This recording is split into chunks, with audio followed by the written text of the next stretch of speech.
یہ دل دہلا دینے والا ایک خوفناک سچا واقعہ ہے۔ تقریباً 10 سال پہلے کی بات ہے۔ خانیوال کے قریب ایک چھوٹے سے گاؤں میں ایک شخص رہتا تھا جس کا نام ناصر تھا۔ ناصر کوئی بہت پڑھا لکھا آدمی نہیں تھا مگر شریف اور محنتی تھا۔ اس کی ایک عادت تھی کہ وہ روزانہ رات کو عشاء کے بعد گاؤں کے باہر والے کنویں کے پاس بیٹھ کر کچھ دیر ٹھنڈی ہوا لیتا تھا۔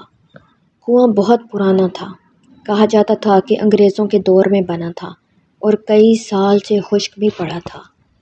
گاؤں والے اکثر ناصر کو کہتے تھے کہ رات کے وقت اس طرف نہ جایا کرو، وہاں آوازیں آتی ہیں، مگر ناصر ہنس کر بات ٹال دیتا تھا۔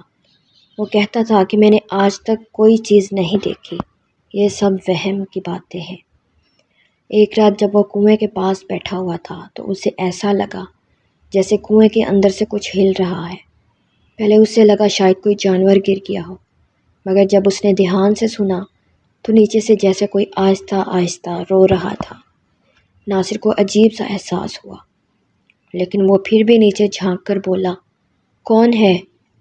تھوڑی دیر خاموشی رہی، پھر نیچے سے ایک بہت دھیمی سرد سی آواز آئی، ناصر، مجھے اوپر آنے دو۔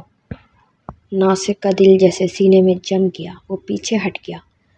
آواز دوبارہ آئی، تم روز آتے ہو، میں تمہیں دیکھتی ہوں، مجھے باہر آنے دو۔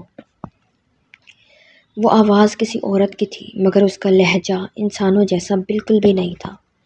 ناصر نے گھبرا کر کلمہ پڑھا اور تیزی سے گھر کی طرف بھاگ گیا۔ گھر پہنچا تو سانس پھولا ہوا تھا، چہرہ زرد۔ اس کی بیوی نے پوچھا کیا ہوا، مگر وہ کچھ نہ بولا اور سو گیا۔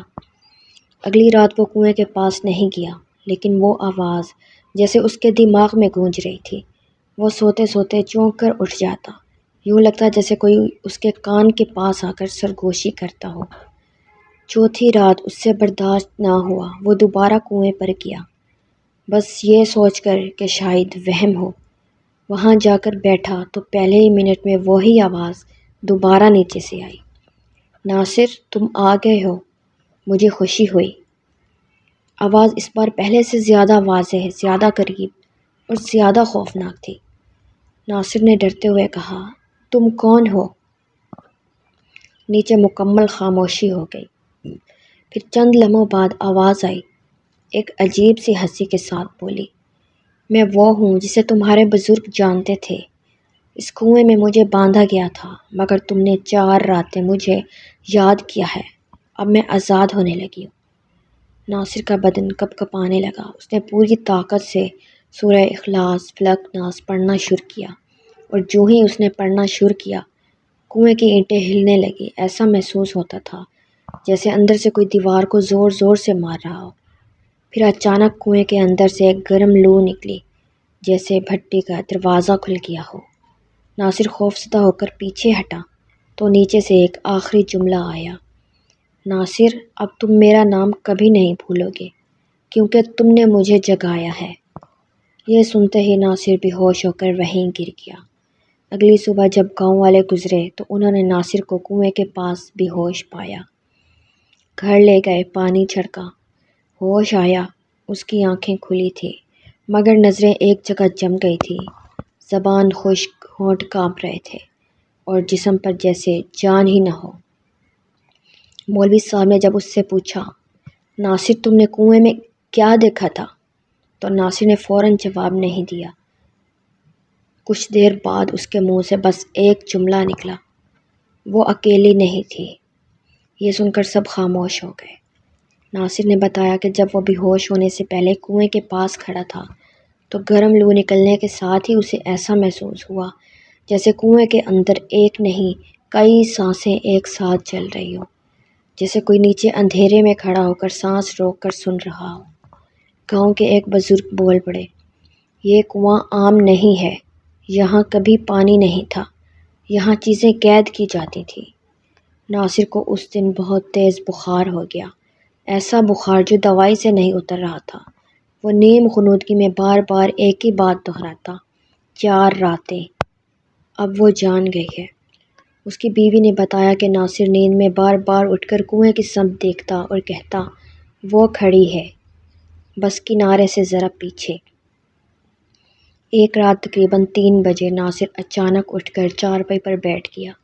اس کی آنکھیں پوری کھلی تھیں۔ اس نے بالکل صاف آواز میں کہا، آج اس نے میرا نام نہیں لیا، آج اس نے میرے باپ کا نام لیا ہے۔ یہ بات سن کر اس کی بیوی چیخ اٹھی، کیونکہ ناصر کے باپ کا انتقال 15 سال پہلے ہو چکا تھا۔ اسی رات گھر کے صحن میں مٹی پر ننگے پاؤں کے نشان پائے گئے تھے۔ وہ نشان کنویں کی سمت سے آ کر ناصر کے کمرے کے دروازے پر ختم ہو جاتے تھے۔ دروازہ اندر سے بند تھا۔ گاؤں والوں نے اگلے دن فیصلہ کیا کہ کنویں کو مٹی سے بھر دیا جائے۔ 5 آدمی گئے، مگر جیسے ہی انہوں نے پہلی بالٹی مٹی ڈالی، کنویں کے اندر سے پانی کے چھینٹوں جیسی آواز آئی، حالانکہ پانی اوپر تک نظر نہیں آ رہا تھا۔ اچانک ایک مزدور چیخا اور پیچھے ہٹ گیا۔ اس کے بازو پر انگلیوں جیسے نیلے نشان تھے، جیسے کسی نے نیچے سے پکڑ لیا ہو۔ مولوی صاحب نے اس دن سورہ بقرہ کی تلاوت شروع کروائی، مگر تلاوت کے دوران ایک عجیب بات ہوئی۔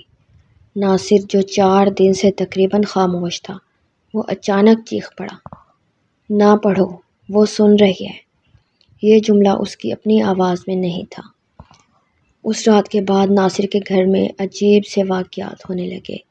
دروازے خود بخود ہلنے لگتے، کھل جاتے اور بند ہو جاتے، اور سب سے خوفناک بات یہ تھی کہ کنویں کی مٹی کی بو اب اس کے کمرے میں آنے لگی تھی۔